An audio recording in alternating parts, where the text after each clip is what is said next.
আক্রমণ করার পরে দেখেছে ইরানের গুহার থেকে কোথা থেকে বোম মিসাইল চলে আসছে।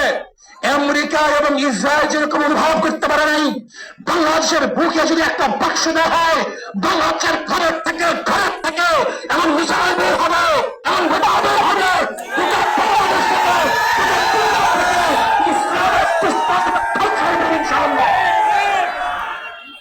ঐক্য হন, মুনাফিকি করবেন না, একসাথ হন, ঐক্যবদ্ধ হন।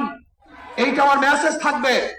যদি ঐক্যবদ্ধ ভাবে ক্ষমতার লোভকে সংবরণ করে আমি ক্ষমতায় যেতে চাই না, ইসলামকে ক্ষমতায় নিতে চাই। আমি ক্ষমতায় চাইতে চাই না, কোরআন ও সুন্নাহকে ক্ষমতায় নিতে চাই। যদি আদর্শ লালন করেন, এই নীতি আদর্শ যদি গ্রহণ করেন, ইনশাআল্লাহ নাসরুম মিনাল্লাহি ফাতহুন করিব, অবশ্যই সাবিরিন। সেই দিন আসতেছে, আমি দেখতেছি, মহারাজ আমার চোখের সামনে আমি দেখতেছি। ওই সংসদের মধ্যে কলেমার কথা হবে, কোরআন ও সুন্নাহর কথা হবে, লা ইলাহা ইল্লাল্লাহ উচ্চারিত হবে। গোটা বাংলাদেশের মানুষ শান্তিতে বসবাস করতে পারবে। জুলুম থাকবে না, অত্যাচার থাকবে না, অবিচার থাকবে না। প্রত্যেকটা মানুষের প্রাপ্তি তাদের ঘরে ঘরে পৌঁছানো হবে।